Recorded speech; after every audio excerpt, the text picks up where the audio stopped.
پیامبر صلی الله علیه و سلم چه خیلی که در صحیح مسلم آمده است گفتن که اذا مات الانسان انقطع عنه عمله الا من ثلاثه، اگر وقتی که انسان گذشت تمام عملهایش ثوابش کنده میشه. چند رکعت نماز خونده تمام قدر ثواب میگیره، تمام چقدر روزه داشتید چند سال انا همون قدر ثواب میگیرید، کنده میشد عملهایتان الا من ثلاثه، غیر سه نفر آدم ها.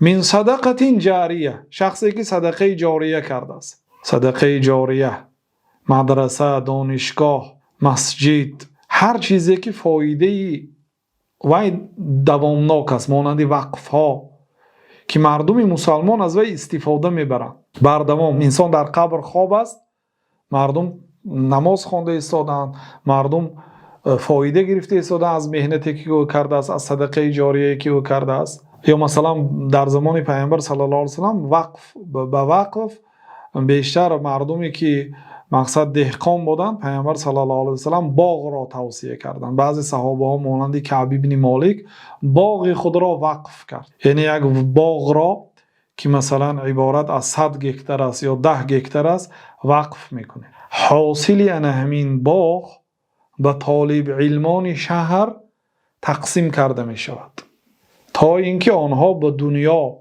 و جمع پول و مال و تأمین زن و فرزندانشان مشغول دنیا نشوند و همین شهر چقدر طالب علم داشته باشد برای طالب علم همین مال حاصل باغ تقسیم کرده می شود.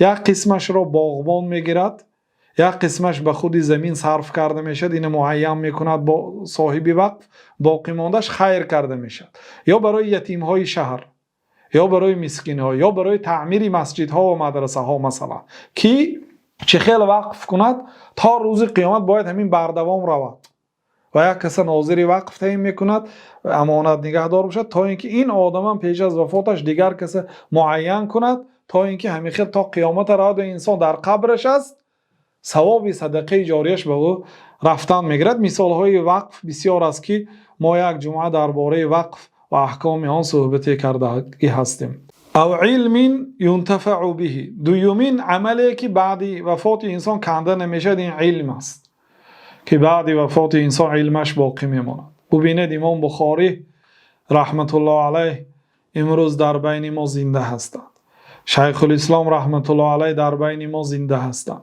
علم آنها باقی ماند. عجایب وقتی که انسان برای الله تعالی خدمت این دین مقدس اسلام میکند، الله تعالی علمش هم محافظت میکند. بعد وفاتت هم برای تو ذخیره میشه، تو در قبرت خواه میری کتابت مردم تعلیم میدهد، علمت مردم میرساند.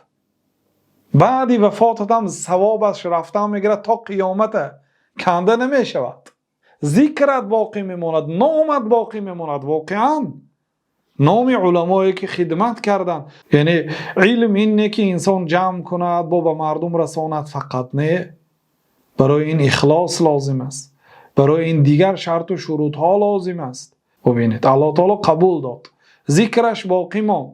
و رفعنا لك ذکرک، ای پیغمبر صلی الله علیه و سلم ما ذکر تو را بالا برداشتیم.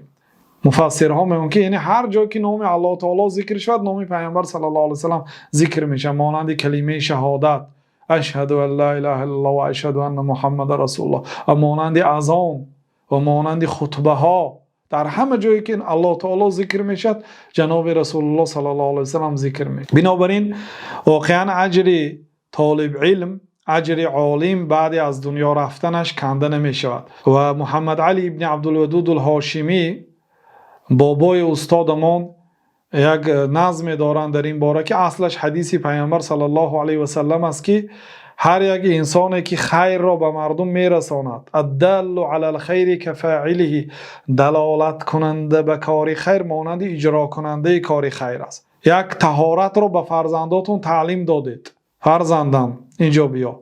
پیامبر صلی الله علیه و سلم پیش از آن که طهارت کنن بسم الله میگفتن، بعد دستانشان رو میشستن، بعد به دهانشان آب میگرفتن، مزمزه میکردن، به بینی آب میگرفتن. طهارتی پیامبر صلی الله علیه و سلم را به 5 نفر فرزنداتون تعلیم دادید تا روزی که اینها زنده هستند و طهارت میکنند از هر یک طهارت اینها برای شما ثواب میبیاید. و اینها اگر به فرزندانشان و به شاگردانشان تعلیم دهند ثواب چند نفری که باشد هر وقتی که طهارت کند به شما میبیاید. شما چقدر به مضاعفاً ثواب میبیاید و همین قدر ثوابی که به شما آمد از ثواب شما کم نکرده به استادتان میرد، یا از یک شما همین قدر میرد به استادتان، از شاگرداتان، از کل شاگرداتان به شما چقدر اگر ثواب بیاد به استادتان همون به پررگی میرد و به استادتان که با شاگردای غیر شما دیگر دارد ثواب زیاد جمع میشد، همون ثوابهاش به استادش میرد.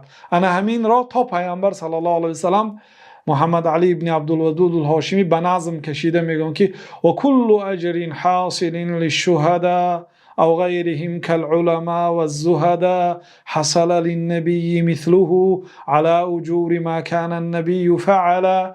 هر اجری که به شهیدها حاصل میشد یا غیر شهیدها مانند علما، مانند زهدا، زاهدانی که مثلا پرهیزگاری از دنیا میکنن، پنجشنبه دوشنبه روزه میدارن، نماز میخوانن، ذکر میکنن، هر یک سبحان الله که میگن، ثوابش به استاد و به استادانشون همین گونه آخرش حصل للنبی مثله، به پیغمبر صلی الله علیه و سلم میره. برای چی؟ برای اینکه کی اصلا این چیزا رو برای امت تعلیم داد؟ پیغمبر علیه السلام. چقدر آدم ها در دنیا عملی خیر کنند حاجتی ثواب و ثمره این قرآن را به پیامبر صلی الله علیه و سلم بخشیدیم ندارد.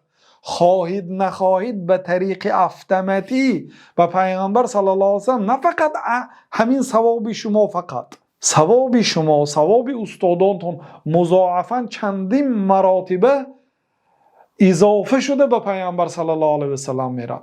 مع مزید عدد لیس یحد و لیس یحصی عده الا الاحد، همراهی اون عددهایی که کسی شماریده نمیتواند، غیر ذات احد، غیر ذات یگانه دیگر کسی شماریده نمیتواند اون اجر را.